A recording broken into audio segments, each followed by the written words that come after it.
सीतापुर गांव में रतनलाल का परिवार रहता था। उसके परिवार में उसकी पत्नी मंजू और उसका छोटा भाई अंशुल रहते थे। अंशुल के भैया रतनलाल इंडियन आर्मी में थे।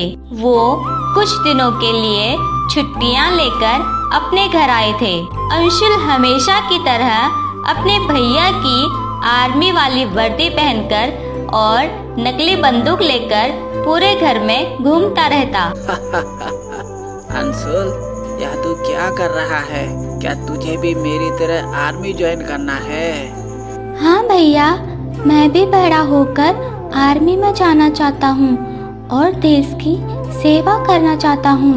हाँ हाँ जरूर, तू बड़ा हो जाएगा तो तुझे भी तेरे भाई की तरह आर्मी अफसर बनाऊंगी। भैया, मुझे भी किसी दिन बॉर्डर पे ले चलना। अरे मैं तो भूल ही गया, कल मेरे स्कूल में डांस कंपटीशन है और आपको भी साथ चलना है भैया।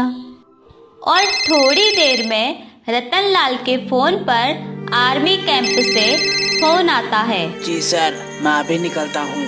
क्या हुआ भैया, किसका फोन था? अंशुल, मुझे अभी कश्मीर निकलना होगा। लगता है बॉर्डर पर आतंकवादियों से कुछ मुठभेड़ हो गई है। भैया, क्या आप एक दिन और नहीं रुक पाएंगे? मेरे स्कूल का डांस कंपटीशन देखकर ही जाते। नहीं अंशुल, मुझे जाना होगा। आर्मी वालों के लिए सबसे पहले अपना देश महत्वपूर्ण है। अंशुल आंखों में आंसू लिए अपने भैया से कहता है। आप फिर कब आओगे भैया? अंशुल, मैं जल्द ही लौट कर आऊंगा।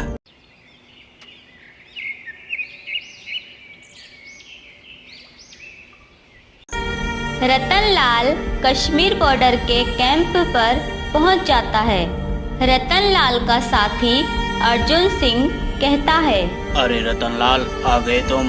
क्या बॉर्डर पे कुछ हो गया है? हाँ, कुछ आतंकवादियों ने हमारे देश में घुसपैठ करने की कोशिश की और कुछ आतंकवादी पकड़े भी गए हैं। और आज शाम को आतंकवादियों के लीडर के साथ एक बैठक होगी। इंडिया के जनरल और आतंकवादी लीडर की बातचीत होती है और परिणाम निकलता है कि अगर दोबारा घुसपैठ करने की कोशिश की तो इसका परिणाम बहुत बुरा होगा। छोटे भाई का कल स्कूल में डांस कंपटीशन था और अचानक से मुझे यहाँ आना पड़ा। अर्जुन सिंह, कभी ऐसा हो जाए कि मैं यहाँ से वापस घर ना जा पाऊँ। मेरे छोटे भाई की साइकिल लेने की इच्छा है, तुम उसे पूरा कर देना। तुम ऐसा क्यों सोचते हो? तुम खुद ही अपने भाई को साइकिल दिला देना। आतंकवादियों पर भरोसा नहीं किया जा सकता। अभी बॉर्डर पर कुछ ठीक नहीं लग रहा। उसी रात आतंकवादी भारतीय सीमा पर घुस आते हैं। सैनिकों और आतंकवादियों के बीच गोलीबारी होने लगती है।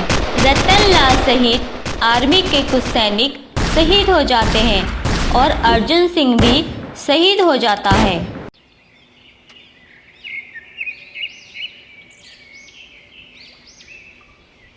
फिर अगले दिन अंशुल के गांव में डाकिया आता है। डाकिया वाला आया, डाकिया वाला, डाकिया वाला आया, डाकिया वाला। तभी डाकिया बाबू अंशुल के घर के सामने रुककर आवाज लगाता है। अरे भाई, कोई अंदर है क्या?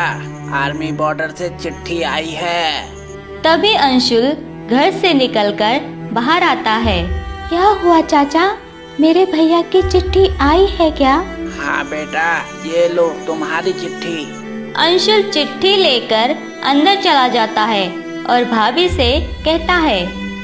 भाभी देखो, भैया की चिट्ठी आई है। अरे वाह, 2 दिन नहीं हुए घर से जाए कि तुम्हारे भैया ने चिट्ठी भी भेज दी। जरा चिट्ठी पढ़कर तो सुनाओ। अंशुल चिट्ठी को खोलकर पढ़ता है। स्वर्गीय रतनलाल पुत्र दुर्जन सिंह बॉर्डर पर आतंकवादियों से लड़ते हुए शहीद हो गए। हमें बहुत दुख के साथ आपको ये चिट्ठी भेजनी पड़ी और हम आपकी मदद के लिए रतनलाल के छोटे भाई अंशुल को 21 वर्ष पूरे होने के बाद आर्मी में नौकरी देंगे, लेकिन उसकी पढ़ाई का खर्चा आपको ही उठाना पड़ेगा। नहीं नहीं, ये नहीं हो सकता। भैया, भैया। चुप हो जाओ अंशुल, तुम्हारे भैया देश के लिए शहीद हुए हैं। उन्होंने अपने देश के लिए कुर्बानी दी है। भाभी, अब मैं भी भैया की तरह आर्मी ज्वाइन करूंगा और उन आतंकवादियों को नहीं छोड़ूंगा। नहीं अंशुल, मैं तुम्हें कहीं नहीं जाने दूंगी। अब तुम्हारे सिवा मेरा इस दुनिया में कौन है? मैं किसके सहारे जीऊंगी? लेकिन भाभी, क्या आप नहीं चाहती कि मैं अपने भाई का उन आतंकवादियों से बदला लूं? लेकिन मैं कुछ नहीं जानता भाभी। अंशुल के दिमाग में एक विचार आता है। क्यों ना मैं लिफाफे बनाना शुरू कर दूं?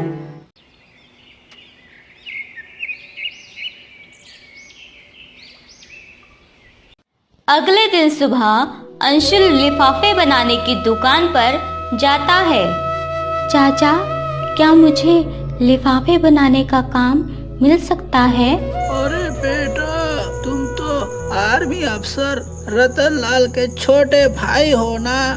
हाँ चाचा, मेरे भैया बॉर्डर पर लड़ते हुए शहीद हो गए। भगवान उनकी आत्मा को शांति दे। अच्छा बेटा, तुम लिफाफे बनाकर मुझे देते रहना। हाँ चाचा, मैं कर लूँगा। अंशुल घर वापस आ जाता है और अपनी भाभी से कहता है, भाभी, मुझे लिफाफे बनाने का काम मिल गया है। चलो अच्छा है, मैं भी तुम्हारे काम में हाथ बटा लूंगी।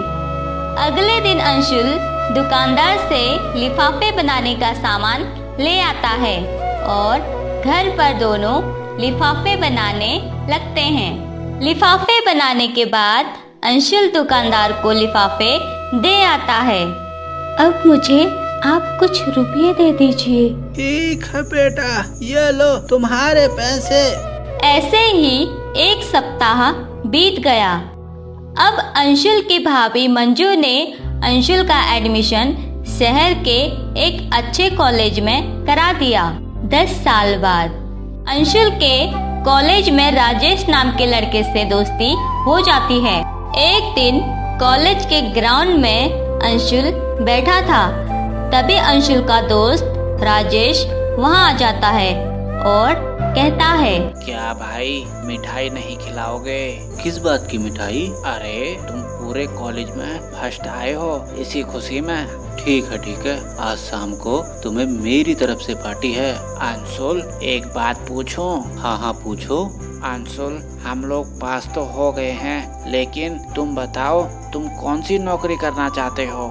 मैं आर्मी में जाना चाहता हूँ और देश की सेवा करना चाहता हूँ, क्योंकि मेरे बड़े भैया भी आर्मी में थे और वह देश के लिए शहीद हो गए। मगर मैं तो अकेला रह जाऊंगा। अगर तुम आर्मी में चले गए, मैं यहाँ अकेला नहीं रहूंगा। चलो, मैं भी तुम्हारे साथ चलूंगा। ठीक है भाई।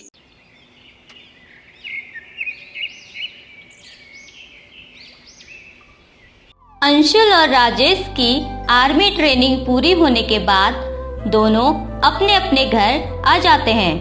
अंशुल, तुम आ गए। कैसी रही तुम्हारी आर्मी की ट्रेनिंग? बहुत अच्छी रही भाभी। मेरा और मेरे दोस्त राजेश का भी सिलेक्शन आर्मी में हो गया है। ये तो अच्छी बात है। अगली सुबह फोन आता है कि उसे और राजेश को आर्मी कैंप आना है। तुम जा तो रहे हो, लेकिन अपने भैया का नाम खूब रोशन करना। अंशुल और राजेश आर्मी कैंप पहुंच जाते हैं। तभी अंशुल को पता चलता है कि एक आतंकवादी पकड़ा गया है और अंशुल उसके लिए एक प्लेट में बिरयानी लेकर जाता है और वो आतंकवादी बिरयानी को खाने लगता है। बिरयानी तो बहुत स्वादिष्ट है। कल जब तुम दोबारा आओगे, इसमें थोड़ा विस्की मिला देना, मजा आ जाएगा। ये मौका नहीं मिलेगा। यह तेरी आखिरी बिरयानी है, खा खा ले, फिर मैं तुझे मार दूंगा। डराने की कोशिश कर रहे हो? तुम्हें लगता है तुम्हारे ऐसे डराने से मैं डर जाऊंगा और मैं सारे राज बता दूंगा और अपने देश को धोखा दूंगा। तू पहले ही अपने देश को धोखा दे चुका है, क्योंकि तुझे अगर अपने देश से हमदर्दी होती तो अपने देश की भलाई के बारे में सोचता, न कि हमारे देश की बर्बादी के बारे में। तुम लोग क्या थोड़े पागल हो जो बारूद से स्कूल उड़ा देते हो और छोटे छोटे मासूम बच्चों को मार देते हो? अगर तुम लोगों को बचपन में अच्छी शिक्षा मिली होती तो तुम ये काम आज नहीं करते और ना ही तुम्हारे दिमाग में आतंकवादी बनने का ख्याल आता। तुझे इसकी सजा।